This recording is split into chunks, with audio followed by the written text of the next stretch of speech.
യാഗമായി സ്വന്തം ജീവനെ തന്നതിനാ.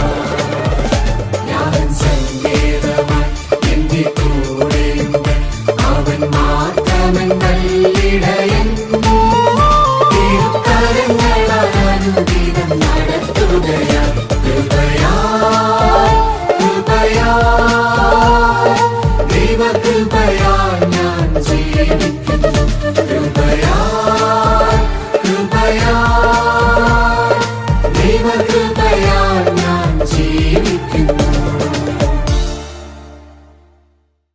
ദൈവത്തിൻ്റെ അതിപരിശുദ്ധമായ നാമം വാഴ്ത്തപ്പെടുമാറാകട്ടെ.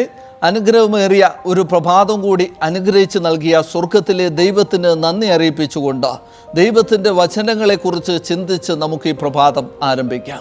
നൽകപ്പെട്ടിരിക്കുന്നതായിട്ടുള്ള ഭാഗം ഒരു അസ്വാഭാവിക പ്രവചനം. ഇവിടെ നൽകിയിരിക്കുന്ന ആപ്തവാക്യം വെളിപ്പാട് പുസ്തകം 1-ാം അധ്യായം അതിൻ്റെ 7-ാമത്തെ വാക്യം. ഇതാ അവൻ മേഘാരൂഢനായി വരുന്നു, ഏത് കണ്ണും അവനെ കുത്തിത്തുളച്ചവരും അവനെ കാണും. ഭൂമിയിലെ ഗോത്രങ്ങളൊക്കെയും അവനെ ചൊല്ലി വിലപിക്കും. ഉവ്വ് ആമേൻ. കർത്താവായ യേശുക്രിസ്തു വീണ്ടും വരുന്നതിനെ കുറിച്ചുള്ള ദൃശ്യം വെളിപ്പാടുകാരനായ യോഹന്നാൻ പത്മോസ് ദ്വീപിൽ നിന്ന് കാണുന്നതിനെ കുറിച്ച് ഇവിടെ രേഖപ്പെടുത്തിയിരിക്കുന്നു. ഇവിടെ ദൈവത്തിൻ്റെ വചനം പറയുന്നു, കർത്താവായ യേശുക്രിസ്തു മേഘാരൂഢനായി വരുവാൻ പോകുന്നു എന്ന്. ഇന്ന് ലോകത്തുള്ള ആളുകൾ പലരും ആ ക്രിസ്തുവിൻ്റെ വീണ്ടും വരവിനെ കുറിച്ച് ശക്തമായിട്ട് വിമർശിക്കുകയും കർത്താവ് യേശുക്രിസ്തു ഒരിക്കലും വരാൻ പോകുന്നില്ല എന്ന് പരസ്യമായി പറയുകയും ചെയ്യുന്ന ഒരു കാലയളവിലാണ് നമ്മൾ ജീവിക്കുന്നത്. എന്നാൽ 2000 വർഷങ്ങൾക്ക് മുമ്പ് കർത്താവ് യേശുക്രിസ്തു ഈ ഭൂമിയിലായിരുന്ന സമയത്ത് തന്നെ ആ ക്രിസ്തുവിൻ്റെ വീണ്ടും വരവിന് അടയാളങ്ങളെക്കുറിച്ച് കർത്താവ് യേശുക്രിസ്തു ഈ ലോകത്തിന് നൽകിയിരിക്കുന്നതായിട്ട് മത്തായിയുടെ സുവിശേഷം 24-ാം അധ്യായം രേഖപ്പെടുത്തിയിരിക്കുന്നു. അതിനുശേഷം കർത്താവ് യേശുക്രിസ്തുവിൻ്റെ ക്രൂശ് മരണത്തിന് ശേഷം അപ്പോസ്തലന്മാർ ആ ക്രിസ്തുവിൻ്റെ വീണ്ടും വരവിനെ കുറിച്ച് പ്രവചിച്ചു കൊണ്ടിരിക്കുന്നതായിട്ട് നമുക്ക് വിശുദ്ധ വേദപുസ്തകങ്ങളിലൂടെ മനസ്സിലാക്കുവാൻ സാധിക്കും. AD 95 കാലഘട്ടത്തിൽ പത്മോസ് ദ്വീപിലായിരുന്ന വെളിപ്പാടുകാരനായ യോഹന്നാൻ ആ കർത്താവായ യേശുക്രിസ്തുവിൻ്റെ വീണ്ടും വരവിനെ വളരെ വ്യക്തതയോടെ കാണുകയും കേൾക്കുകയും തനിക്ക് ലഭിച്ചതായിട്ടുള്ള ദർശനത്തെ വെളിപ്പാടുകാരനായ യോഹന്നാൻ പുസ്തകത്തിൽ എഴുതി സൂക്ഷിക്കുകയും ചെയ്തിരിക്കുന്നതായിട്ട് നമുക്ക് കാണുവാൻ സാധിക്കും. ആ യോഹന്നാൻ അപ്പോസ്തലൻ പറയുന്നു, കർത്താവായ യേശുക്രിസ്തു മേഘാരൂഢനായി ഇതാ വേഗം വരാൻ പോകുന്നു എന്ന്. എന്നാൽ അത് അവിശ്വാസികളായിരിക്കുന്ന ജനങ്ങൾക്ക് ഉൾക്കൊള്ളുവാൻ സാധിക്കുകയില്ല. അവരുടെ ചിന്തകൾക്കും അപ്പുറമാണ് കർത്താവ് യേശുക്രിസ്തുവിൻ്റെ വീണ്ടും വരവ്.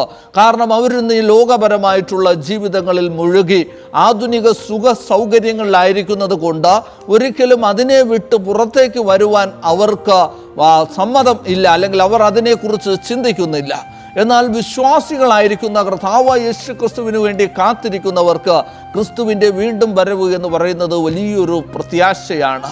ഇവിടെ പൗലോസ് അപ്പോസ്തലൻ ഈ ക്രിസ്തുവിൻ്റെ വരവിനെ കുറിച്ച് പറയുന്നത് കർത്താവായ യേശുക്രിസ്തു കള്ളനെ പോലെ വരുന്നു എന്നാണ്. ഇതുകൊണ്ട് തന്നെ പല ക്രിസ്ത്യാനികളും തെറ്റിദ്ധരിക്കപ്പെട്ടിരിക്കുന്നു. കർത്താവായ യേശുക്രിസ്തു രഹസ്യത്തിൽ വന്ന് സഭയെ എടുത്തുകൊണ്ട് പോകും എന്ന് അവർ വിശ്വസിക്കുന്നു. എന്നാൽ കർത്താവ് യേശുക്രിസ്തുവിൻ്റെ കള്ളനെ പോലെയുള്ള വരവ് എന്ന് പറയുന്നത് ആ സമയം ആർക്കും അറിയില്ല എന്നുള്ളതാണ്. വിശുദ്ധ വേദപുസ്തകം വളരെ വ്യക്തമായിട്ട് പറയുന്നു, ക്രിസ്തുവിൻ്റെ വരവിൻ്റെ നാളും നാഴികയും രേഖപ്പെടുത്തിയിട്ടില്ല. അതിനെക്കുറിച്ചാണ് ഇവിടെ പറഞ്ഞിരിക്കുന്നത്. പക്ഷേ ഈ ലോകത്ത് നടമാടുന്നതായിട്ടുള്ള സംഭവ വികാസങ്ങൾ കാണുമ്പോൾ ഒരു ക്രിസ്ത്യാനിക്ക് ക്രിസ്തുവിൻ്റെ വരവിന് വേണ്ടി കാത്തിരിക്കുന്ന വിശ്വസ്തത പാലിക്കുന്ന ജനങ്ങൾക്ക് ആ ക്രിസ്തുവിൻ്റെ വരവ് എത്രത്തോളം അടുത്തിരിക്കുന്നു എന്ന് മനസ്സിലാക്കുവാൻ സാധിക്കും. അതുകൊണ്ട് തന്നെ ആ ക്രിസ്തുവിൻ്റെ വരവ് ദൈവത്തിൻ്റെ വചനം പറയുന്നു, ഏത് കണ്ണും ക്രിസ്തുവിനെ കുത്തി തുളച്ചു വരും അത് കാണും എന്ന്. ആ ക്രിസ്തുവിൻ്റെ വരവ് എല്ലാവരും കാണത്തക്ക രീതിയിൽ, എല്ലാവരും കേൾക്കത്തക്ക രീതിയിലാണ് എന്ന ദൈവത്തിൻ്റെ വചനം വളരെ സ്പഷ്ടമായിട്ട് നമ്മെ ഓർമ്മിപ്പിക്കുന്നു. അതുകൊണ്ട് ക്രിസ്തുവിൻ്റെ വരവ് കള്ളനെ പോലെയുള്ള വരവ് എന്ന് പറയുന്നത് ആ സമയം അറിയാത്തതിനെക്കുറിച്ച്, ആ നാഴിക അറിയാത്തതിനെക്കുറിച്ച് മാത്രമാണ് പ്രതിപാദിച്ചിരിക്കുന്നത്. ഈ ലോക സംഭവങ്ങൾ വിളിച്ചോതുന്നു ക്രിസ്തുവിൻ്റെ വരവ് ഏറ്റവും അടുത്തിരിക്കുന്നു എന്ന്.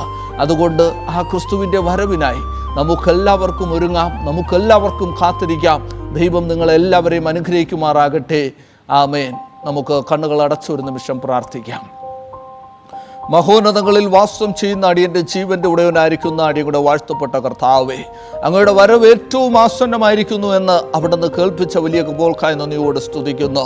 അങ്ങയുടെ വരവ് സകലരും കാണത്തക്ക രീതിയിലാണ്, അല്ലാതെ രഹസ്യത്തിലല്ല എന്ന് തിരുവചനത്തിലൂടെ അവിടുന്ന് വെളിപ്പെടുത്തിയിരിക്കുന്ന വലിയ കൃപകൾക്കായി നന്ദിയോട് സ്തുതിക്കുന്നു. സ്വർഗ്ഗസ്ഥ പിതാവേ, വെളിപ്പാടുകാരനായ യോഹന്നാൻ പറഞ്ഞതുപോലെ ആമേൻ കർത്താവേ വേഗം വരേണമേ എന്നുള്ള പ്രാർത്ഥനയോടെ അടിയങ്ങളായിരിക്കുവാൻ എൻ്റെ ദൈവം കൃപ ചൊരിഞ്ഞ് അനുഗ്രഹിക്കണമെന്ന് അടിയങ്കായി കാൽവരിയിൽ മരിച്ചുയർത്ത് എന്നേക്കും ജീവിക്കുന്ന യേശുവിൻ നാമത്തിൽ തന്നെ ആമേൻ.